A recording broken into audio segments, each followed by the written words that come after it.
And honestly, things get even weirder because we're not even comparing ourselves to celebrities anymore. We're not comparing ourselves to like hyped up fake influencers. We're comparing ourselves to people who don't even exist, like non-people, right? Think about that. At least an actress or a celebrity singer artist is a real human. An influencer might be a real human.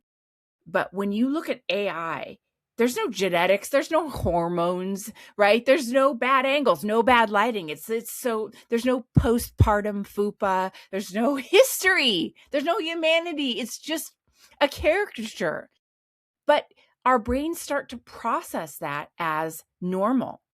And I think that's the part that concerns me the most about AI. Not that it's fake. Of course it's fake. We can spot that. We're all pretty good at being like, yeah, great, that's AI. It's the scary part is that our brains adapt to that. That's what brains do. That's the whole premise of rewiring, right? They're always recalibrating. So your brain's always asking, what should I expect? What's normal? What's enough? And as I've said a million times, your brain doesn't have a moral compass. It doesn't care if the input is healthy. It only cares what we repeat. That's why our alcohol tolerance develops, right? That's why any habit develops. The brain learns from exposure.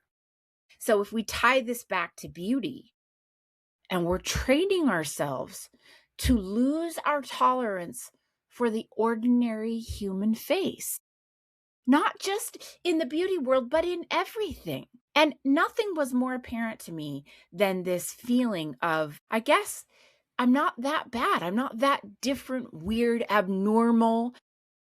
I'm not behind in looks.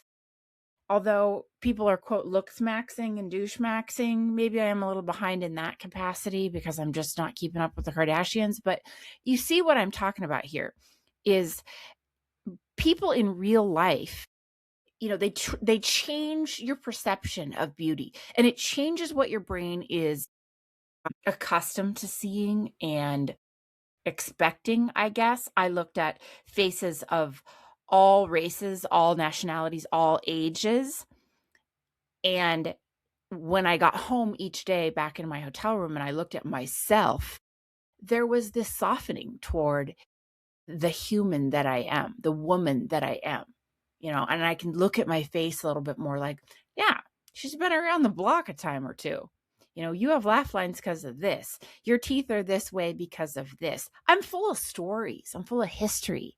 I'm full of nuance. And, the other thing about in real life, and I'll get to more of this as we go, but when you sort of experience yourself in real life, like socializing with other people, at least for me personally, I feel a lot more self-compassion because I can see people's reactions to me in real time, and we're usually laughing. And I might self-deprecate a little bit, but I've got charisma. I got a sense of humor. And that's going to come through way more than my looks. I imagine after hanging out with someone, a good hang, they're not going to go home and be like, Kate's a 7 out of 10. No, they're going to be like, she's funny, she's relevant, she's smart.